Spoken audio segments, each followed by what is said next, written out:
வணக்கம். இன்றைய வாரத்தின் முதல் வகுப்பு இயல் 3 பாடநூல் பக்க எண் 47 கற்றல் நோக்கங்கள் என்ற தலைப்பை பார்த்துவிட்டு பாடப்பகுதிக்கு செல்லலாம்.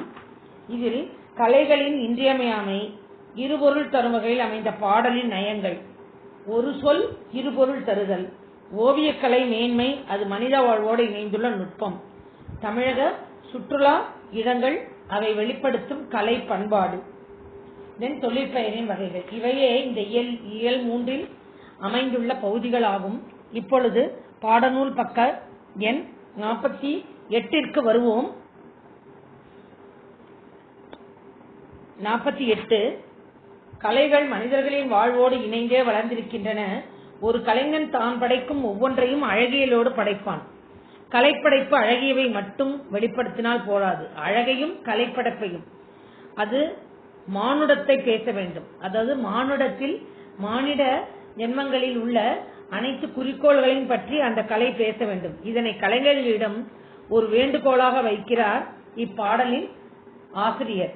அதை அறிவோம். இப்பாடலின் ஆசிரியர் தேனரசன் ஒரு வேண்டுகோள், ஒரு விண்ணப்பம் வைக்கிறார், ஒரு ரிக்வெஸ்ட் வச்சுக்கலாம். கலையுலக பிரம்மாக்களே, மண்ணின் வனப்புக்கு புதிய அழகுகள் சேர்ப்பவர்களே, ஒரு மானுடத்தின் வேண்டுகோள். மனிதனாகிய நான் கலைஞர்களாகிய உங்களிடத்தில் ஒரு வேண்டுகோள், ரிக்வெஸ்ட் வைக்கிறேன். என்ன? நீங்கள் சிற்பிகளாக பாறை உடைப்பவின் சிலை வடித்தால், சிற்பினாயான ஸ்கல்ப்சர் செய்யறவங்க, ஐடல் செய்யறவங்க, பாறைகளிலிருந்து, ராக்லேருந்து சிற்பிகளாக இருந்தால், வியர்வை நெடி வீசட்டும், அதில் உங்களுடைய வேர்வை, உங்களுடைய ஸ்வெட்டிங் அதுல விழட்டும். வயல்வெளி உழவனின் உருவ வளர்ப்பெனில், வயல்வெளியில வேலை செய்யறவங்களா இருந்தா உங்களுடைய ஈரமண் வாசம் இருக்க வேண்டும். அந்த உங்கள் மேல என்ன இருக்கணும்? அந்த மண்ணுடைய வாசம் இருக்கணும். ஓவியர்களாக தாய்மையை பற்றி, ஒரு தாயை பற்றி சித்திரமோ ஓவியமோ வரைந்தால் அவள் முகப்பொழிவில் வளைந்தெடுக்குமாறு இருக்கட்டும் கரிசன பாச உணர்வுகள். அதாவது அவளுடைய கண்ணும் அந்த முகபாவமும் எப்படி இருக்கணும்? ஒரு பாசத்தை கொடுப்பதாக இருக்க வேண்டும், அன்பை கொடுப்பதாக அந்த தாய்மையின் உருவம் இருக்க வேண்டும். ஒரு சின்ன மழலை சித்திரமா பால் மனம் கமழ வேண்டும் அதன் பளிங்கு மேனியில். ஒரு சின்ன குழந்தைய வரைஞ்சீங்கன்னா அதுல அதனுடைய மேனியில் பால் எவ்வளவு குளிர்ச்சியாக இருக்குமோ அது போன்ற மனம் வீச வேண்டும் அந்த ஓவியத்தில். ஆல்ப்ஸ் மலை சிகரங்களா, அட்லாண்டிக் சமுத்திர அலைகளா, அமேசான் காடுகளா? ஆல்ப்ஸ் மலைங்கிறது மிகவும் பனிபடர்ந்த மலை. அட்லாண்டிக் சமுத்திர அலை, அட்லாண்டிக்ங்கிறது ஆர்டிக், அட்லாண்டிக் அது நார்த் போல் சவுத் போல், நம்ம வேர்ல்டுல லாஸ்ட் போல் அதா, அல்லது அமேசான் காடுகளா? இதுல பனிபடர் பள்ளத்தாக்குகளா அல்லது பனிபடர்ந்த வேலி இருக்கா? தொங்கும் அதிசய தோட்டங்களா? தொங்கும் அதிசய தோட்டங்கள் எங்க இருக்கு? ரோம் பக்கத்துல இருக்கிற வெனிஸ்ல இருக்கு தொங்கும் அலைய தோட்டங்கள். இயற்கையின் பிரமிப்பு எதுவும் கலை வடிவு கொள்ளலாம். இவை அனைத்தும் கலை உணர்வோடு இருக்க வேண்டும், இயற்கையின் அழகோடு இருக்க வேண்டும். ஏதாயினும் இதை நினைவில் கொள்ளுங்கள், மானுட அடையாளம் ஒன்று இருக்க வேண்டும். இவ்வளவும் ஒரு மனிதன் அதை ரசிப்பது போலவோ, மனிதன் அதை உற்று நோக்கும் பொழுது அவனுடைய குறிப்புகள் அதில் இருப்பதாகவோ அமைய வேண்டும். அதில் கட்டாயம் மனிதன் இல்லாத இணையாத எந்த வனப்பும் வனப்பில்லை. அவன் ரசித்தாதான் இயற்கை, இயற்கையா என்ன ரசின்னு சொல்லாது. அதுபோல அவனை பற்றி ஒரு சித்திரம் வரைந்தால் அவனுடைய முகபாவங்கள் அதில் இருக்கணும்.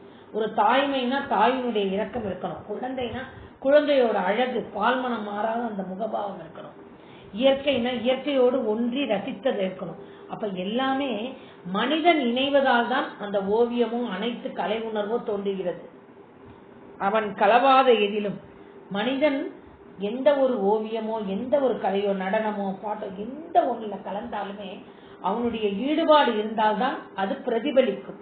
அப்படி இல்லையேல் அதில் எந்த உயிர்ப்பும் இல்லை, எந்த உயிரும் அதில் இல்லை என்று ஒரு குறிக்கோளாக, ஒரு வேண்டுகோளாக எப்படி அமைய வேண்டும் என்று தேனரசன் உரைக்கிறார். அடுத்த பக்கத்தில் பாடலின் பொருள் மற்றும் ஆசிரியர் குறிப்பு இருக்கிறது. பாடலின் பொருள்: பிரம்மாக்கள் படைப்பாளர்கள். பிரம்மான உலகத்தில் இருக்கும் மக்களை படைத்தவன் பிரம்மா. அதுபோல ஒன்றை நாம் படைக்கிறோம் என்றால், கலைகளை வரைகிறோம், அதெல்லாம் பிரம்மாக்கள். நெடி நாற்றம், மழலை குழந்தை, வனப்பு அழகு, பூரிப்பு மகிழ்ச்சி, மேனி உடல். பாடலின் பொருள்: கலையுலக படைப்பாளர்களே, மண்ணின் அழகுக்கு அழகு சேர்ப்பவர்களே, உங்களுக்கு ஒரு மனித சமுதாயத்தின் வேண்டுகோள். அதாவது சமுதாயத்தில் இருக்கிற சொசைட்டிக்கு தேனரசன் ஒரு தூதுவராக ஒரு வேண்டுகோள் விடுக்கிறார். நீங்கள் பாறை உடைப்பவரின் சிலையை செதுக்கினால் அதில் வியர்வை நாற்றம் வீச வேண்டும். அந்த உங்களுடைய வேர்வை அதுல இருக்கணும். உழவரின் உருவ வார்ப்பாக இருந்தால், உங்களுடைய உழவர் பற்றி ஒரு சிலை வடித்தால் அதில் ஈர மண்ணின் வாசம் வீச வேண்டும். தாயின் மகிழ்ச்சியான உருவத்தை ஓவியமாக வரைந்தால் அவற்றின் முகத்தில் அன்பும் பாசமும் தாய்மை எப்பொழுதுமே இரக்கம் கொண்டது. அப்போ சிறு குழந்தையின் சித்திரத்தை தீட்டினால் அதன் உடலில் பால் மனம் கமழ வேண்டும். ஆல்ப்ஸ் மலை சிகரங்கள், அட்லாண்டிக் பெருங்கடல் அலைகள், அமேசான் காடுகள், பனிபடர் பள்ளத்தாக்குகள், தொங்கும் தோட்டங்கள் என இவையெல்லாம் நேச்சரோட கிஃப்ட். அப்போ இவை விந்தை தோற்றங்கள். எவையும் கலை வடிவம் பெறலாம், நீங்க வரையல பெறலாம். ஆனா அந்த கலை வடிவம் நீங்கள் அதை பார்த்து ரசித்ததால் ஏற்பட்ட பிரதிபலிப்பாக அந்த கலை வடிவங்கள் இருக்க வேண்டும். ஆனால் அதில் மானுட பண்பு கட்டாயமாக இருக்க வேண்டும். மானுடம் இல்லாத எந்த அழகும் அழகன்று. மனிதன் கலக்காத எதிலும் உயிர் இல்லை. நூல்வெளி. தேனரசன் தமிழாசிரியராக பணியாற்றியவர். இவர் வானம்பாடி, குயில் தென்றல் போன்ற இதழ்களில் கவிதைகள் எழுதியுள்ளார். இவரது கவிதைகளில் சமுதாய சிக்கல்கள் எள்ளல் சுவையோடு வெளிப்படும். மண்வாசல், வெள்ளை ரோஜா, பெய்து பழகிய மேகம் ஆகிய கவிதை நூல்கள் இவர் எழுதியுள்ளார். இது பெய்து பழகிய மேகம் என்னும் நூலிலிருந்து தொகுக்கப்பட்டது. கற்பவை கற்றபின் உங்களுக்கு பிடித்த ஏதேனும் ஒரு கலை பற்றி தகவல்களை தெரிஞ்சுக்க. உங்களுக்கு இது ஓவியத்தை பத்தி இதுல கொடுத்திருக்காங்க. உங்களுக்கு எந்த கலை தெரியும் அதை பத்தி நீங்க எழுதுங்க. அடுத்தது உழைப்பாளர்களின் பெருமையை கூறும் கவிதைகள். ஒர்க்கர்ஸ் அவங்களோட லேபர்ஸ், ஒர்க்கர்ஸ் அவங்களுடைய கதையை பத்தி ஏதாவது உங்களுக்கு எழுதுங்க. உழைப்பு இல்லையே உணவும் மகிழ்ச்சியும் இல்லை என்று உழைத்தால் வயதான போது உட்கார்ந்து உண்ணலாம். சின்ன வயசுல உழைச்சா பின்னாடி உட்கார்ந்து சாப்பிடலாம். சின்ன வயசுல ஜாலியா இருந்தா பின்னாடி சோத்துக்க நம்ம மற்றவங்க கையை ஏந்த வேண்டி இருக்கும். உழைக்கவில்லை என்றால் ஓய்வு எடுக்க வேண்டிய காலத்தில் உழைக்க வேண்டும். உயிரினங்கள் கூட உழைக்கின்றன. எறும்பு கூட தனக்காக சேமித்து வைத்துக் கொள்கிறது. கையிருந்தும் உழைக்காமல் இருந்தால் வாழ்க்கை இல்லாமல் ஆகும். அதனால உழைக்க வேண்டும் என்று கூறுகிறது. இப்பொழுது நாம் மதிப்பீடுக்கு போகலாம். பாடநூல் பக்க எண் 50. இது ஒரு மனன பாடல் அல்ல, ஒரு வேண்டுகோளாக அமைந்த பாடல். எனவே நாம் பாடநூல் பக்க எண் 50ற்கு செல்லலாம். அதில் மயிலும் மானும் மதிப்பீடு. பாடநூல் பக்க எண் 50. மயிலும் மானும் வனத்திற்கு வனப்பு தருகின்றன. வனப்புன்னா அழகு தருகின்றன. அது இரண்டாவது விடை. மிளகாய் வெற்றலின் நெடி. நெடினா அதனுடைய நாற்றம், அதனுடைய தும்மல் வரும் இல்லையா, நெடி நாற்றம் தும்மலை வரவழைக்கும்.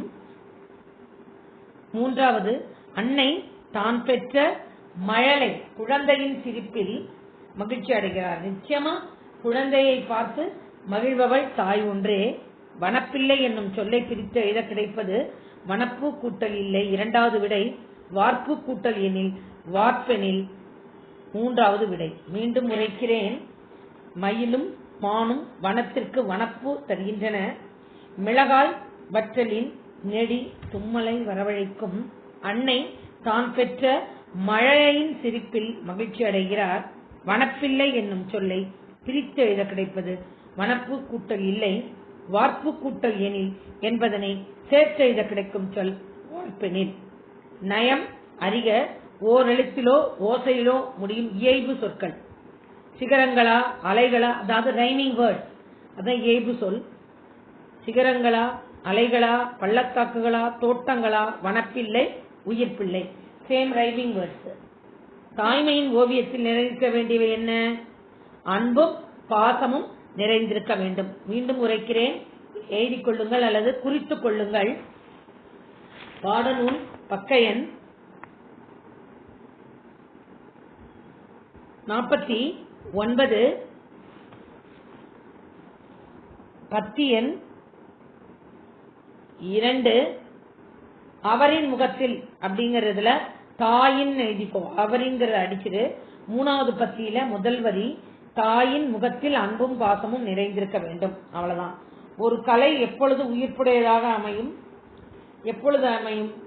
கடைசி பத்தியில கடைசியிலிருந்து 2வது வரி மானுட பண்பு நிறைந்திருந்தால் நீங்க எழுதிக்கணும். மானுட பண்புங்கிறத அதுல இருந்து எழுதிக்கோ, புக்ல இருந்து. நூல் பாடலின் பொருள்ல கடைசி பத்தியில கீழே இருந்து 2வது லைன் மானுட பண்பு நிறைந்திருந்தால் கொஸ்டினுக்கு வா, ஒரு கலை உயிர்ப்புடையதாக அமையும். திருமண சிற்பங்களும் ஓவியங்களும் எவ்வாறு அமைய வேண்டும் என்று கவி கூறுகிறார். சிற்பங்களை பத்தி, ஒரு சிற்பன் பாறை உடைப்பை சிலையை செதுக்கினால், அதாவது பாடலின் பொருள்ல 2வது பத்தியில முதல் லைன் பாறை உடைப்பின் சிலையை செதுக்கினால் அடுத்த பத்தியில பால் மனம் கமழ வேண்டும் வரை சிறுவினா 1. மீண்டும் உரைக்கிறேன், பாடநூல் பக்க எண் 49, பாடலின் பொருள் 2வது பத்தி பாறை உடைப்பவரின் சிலையை செதுக்கினால் அடுத்த பத்தி முழுவதும் மனம் கமழ வேண்டும் அது வரைக்கும் சிறுவினா 1. இதுல சிந்தனை வினா கேட்டிருக்காங்க. சிந்தனை வினா என்ன கேட்டிருக்காங்க? நீங்கள் ஒரு கலைஞராக இருந்தால் எத்தகைய படைப்புகள்? நீங்க தான் அதை திங்க் பண்ணி இருக்கணும். மலைகள், அருவிகள், பயமறியாமல் பறக்கும் பறவைகள், புலி, மான், சிங்கம் என வனவாழ் விலங்குகள், நீரந்துதல், ஒன்றோடு ஒன்று அது நட்பு கொள்ளுமாறு பல உருவாக்குவேன்னு டிஃப்ரெண்டா திங்க் பண்ணி எழுது. அப்புறம் அவ்வளவுதான். இப்போ நம்ம இயல் 3ஓட 2வது செய்யுளுக்கு போலாம். தேனரசன் எழுதிய நூல்கள் மண்வாசல், வெள்ளை ரோஜா, பெய்து பழகிய மேகம். தேனரசன் எந்த இதழ்களில் கவிதைகள் எழுதினார்? வானம்பாடி, குயில், தென்றல். சொல்லும் பொருள்ல பிரம்மாக்கள்னா படைப்பாக்கள், நெடினா நாற்றம், மழலைனா குழந்தை, அதெல்லாம் உங்களுக்கு ஏற்கனவே கொடுத்தாச்சு. பூரிப்பு என்பதன் பொருள் சந்தோஷம், மகிழ்ச்சி. தேனரசன் எதாக பணியாற்றியவர்? எப்படி ஒர்க் பண்ணாரு? தமிழ் டீச்சரா, தமிழாசிரியர். ஒரு வேண்டுகோள் கவிதை என்ற நூலில் இருந்து பெய்து பழகிய மேகம் என்ற எடுத்து தரப்பட்டுள்ளது. இந்த வேண்டுகோள் கவிதை பெய்து பழகிய மேகம் என்ற நூலிலிருந்து எடுத்து தரப்பட்டுள்ளது. இப்போ நம்ம அடுத்த செய்யுளுக்கு போலாம். கீரை பாத்தியும் குதிரையும். இது ஒரு சொல் இரு பொருள், இரட்டுற மொழிதல். இரட்டுற மொழிதல்னு பேர் இதுக்கு. இத பத்தி நம்ம பார்க்கலாம். தமிழும் சொல் நயமும் பொருள் நயமும் மிகுந்த பல வகையான பாடல்கள். சொல் நயம்னா வார்த்தை, பொருள்னா மீனிங். ஒரே பாடலில் 2 பொருள் தோன்றும்படி பாடப்படும் இரட்டுற மொழிதல். இதனை ஸ்லேடை, இதுக்கு இன்னொரு பேர் என்ன? ஸ்லேடைன்னு பேர். அவ்வகையில் அமைந்த சுவையான பாடல் ஒன்றை அறிவோம். 2 ஓகேவா? இப்போ ஓடுகிற நீரும் பரியும் குதிரையும்ங்கிறத நீங்க 6th படிச்சிருப்பீங்க. இப்ப இதுல கீரை பாத்தியும் குதிரையும் அப்படிங்கறத படிக்கலாம். இது ஒரு மனன செய்யுள். இது என்ன? ஒரு மனன செய்யுள். ஒரு பக்கம் கீரை பாத்தியும் இன்னொரு பக்கம் குதிரையும் கொடுத்திருக்காங்க. படி. இப்ப பாரு, கீரை பாத்தி, இன்னொரு பக்கம் குதிரை. பாடலை படிக்கலாமா? கட்டி அடிக்கையால் கால் மாறி பாய்கையால் வெட்டி மறிக்கின்ற மேன்மையால் முட்டப்போய் மாற திரும்புகையால் வன்கீரை பாத்தியுடன் ஏற பரியாகுமே. இது ஸ்லேடை அணிக்கு சிறந்தவர் காளமேக புலவர் தான். அவரு கீரைப்பாத்தில என்ன செய்யுதுன்னு சொல்றாரு. முதல்ல மண்கட்டிகளை கட்டி கட்டியா இருக்க மண்ணை முதல்ல தூளாக்குவாங்க. அதை வெட்டி பாத்திமை போடுவாங்க. அப்போ வாய்க்கால்ல மாறி மாறி தண்ணிய பாய்ச்சுவாங்க.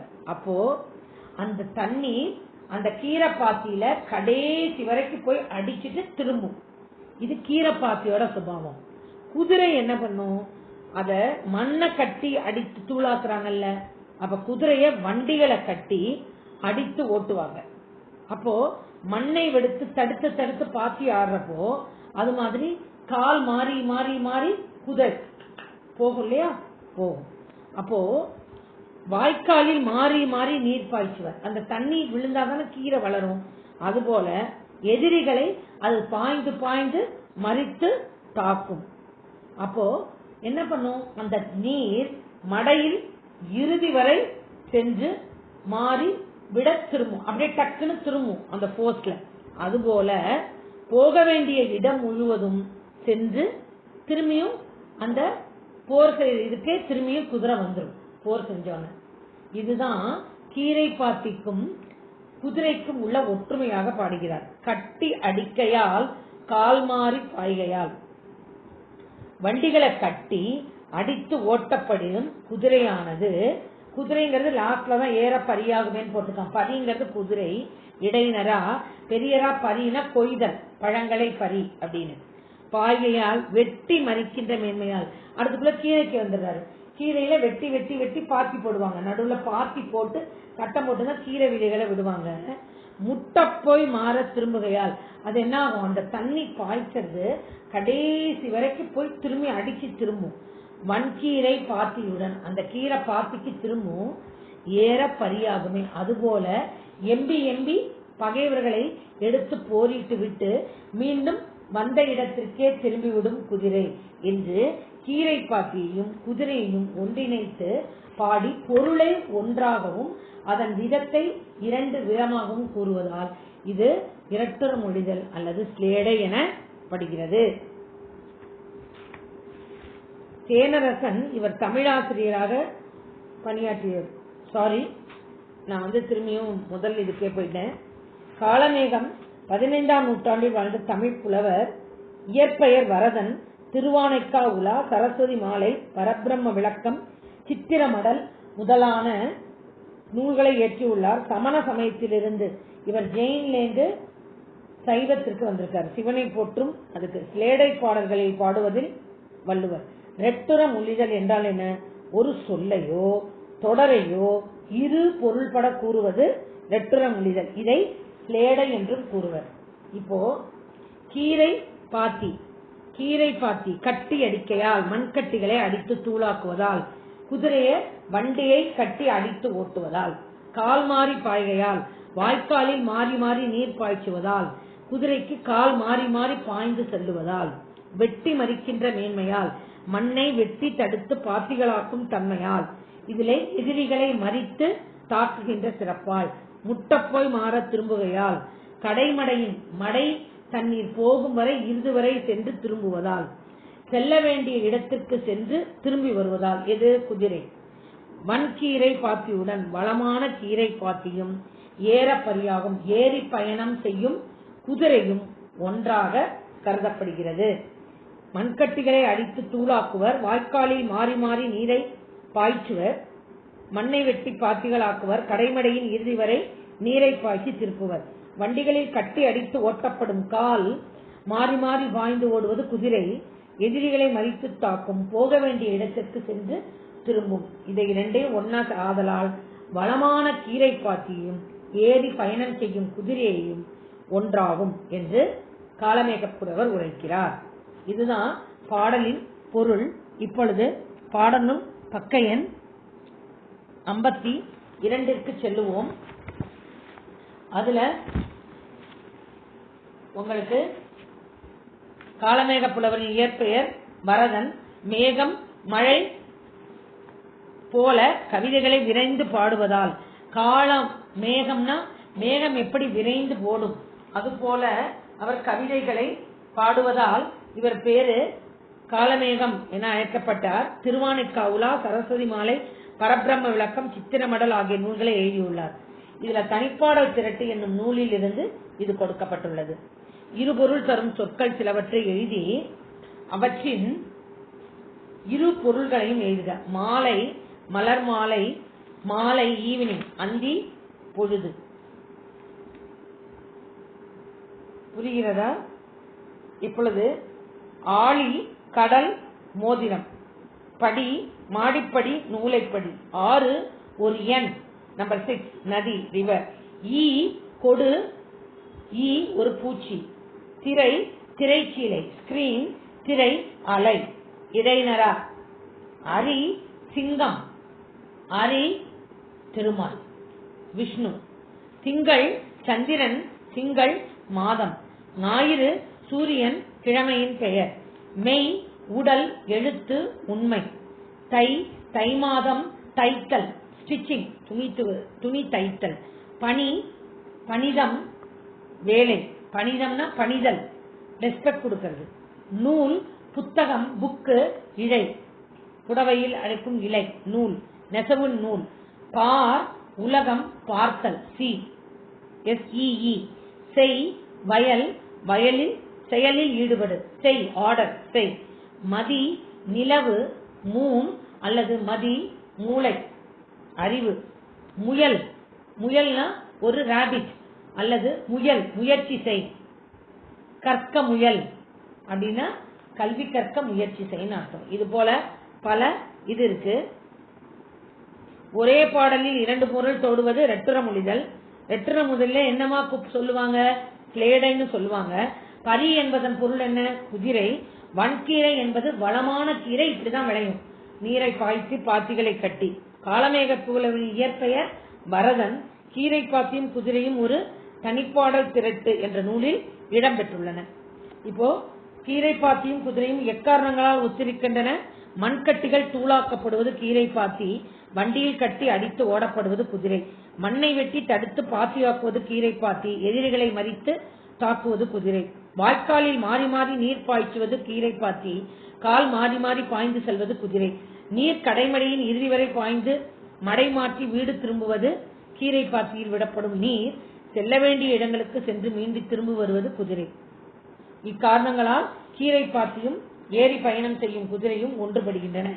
இதுதான் சிறுவினா. ஒரே கொஸ்டின் தான் உங்களுக்கு கேட்கப்பட்டுள்ளது, அதோட ஆன்சர் தான் இது. சிந்தனை வினா, நீங்கள் எவற்றை குதிரையோடு ஒட்டுக்கொள்வீர்கள்? 6 சொல்லலாம். 6 குடுகுடுன்னு வரும், குதிரையும் ஓடும். அப்புறம் பகைவரை தாக்கும், அதுபோல மெதுவாக சென்று வயலை பாதுகாக்கும் 6. அடுத்தது காளை குதிரை, காளை வேகமாக ஓடும் வண்டி இழுக்கும், உரிமையாளர்களிடம் அன்போடு பழகும். அதுபோல வேகமாக ஓடும் வண்டி இழுக்கும், உரிமையாளர்களோடு அன்போடு பழகுங்கிறது எனக்கு தெரிந்த உவமை. உங்களுக்கு தெரிந்தா நீங்க எழுதிக்கோங்க. இப்போ மாணவர்களே, உங்களுக்கு இயல் 3 செய்யுள் 1, 2 கூறிவிட்டேன். இதில் மீண்டும் மனன செய்யுள் பாடலை உரைத்து விட்டு இவ்வகுப்பை முடித்துக் கொள்கிறேன். நீங்கள் என்ன பண்ணணும்னா, இந்த 2 வினா விடைகளையும் எது முடியுமோ அதை உங்களுக்கு குழுவுக்கு அனுப்புறேன். சிலதை நீங்க மார்க் பண்ணி படிங்க. நீங்களா உங்க புக்கை பார்த்து எழுதுறதுக்கு பயிற்சி ஆக்கிக்கணும். அதனால திரும்பியும் உங்களுக்கு அந்த செய்யுளை படித்து காண்பித்து விட்டு இந்த பாடத்தை முடித்துக் கொள்கிறேன், இந்த வகுப்பை முடிக்கிறேன். கட்டி அடிக்கையால் கால் மாறி பாய்கையால் வெட்டி மறிக்கின்ற மேன்மையால் முட்ட போய் மாற திரும்புகையால் வன்கீரை பாத்தியுடன் ஏற பரியாகுமே. இது ஒரு மனன பாடல். அடுத்தது உங்களுக்கு இயல் 3 உரைநடை, இலக்கணம் மற்றும் விரிவானம் தான் இருக்கு. இப்போ இந்த உரைநடை, இலக்கணம், விரிவானத்தை உங்களுக்கு இன்னொரு வகுப்பிலையும் அடுத்த வாரத்தின் முதல் வகுப்பிலையும் நான் முடிச்சிருந்தேன். எனவே உங்களுக்கு திறனறிவு தேரக்கூடிய பாடப்பகுதிகள் அனைத்தும் முடிந்துவிடும்.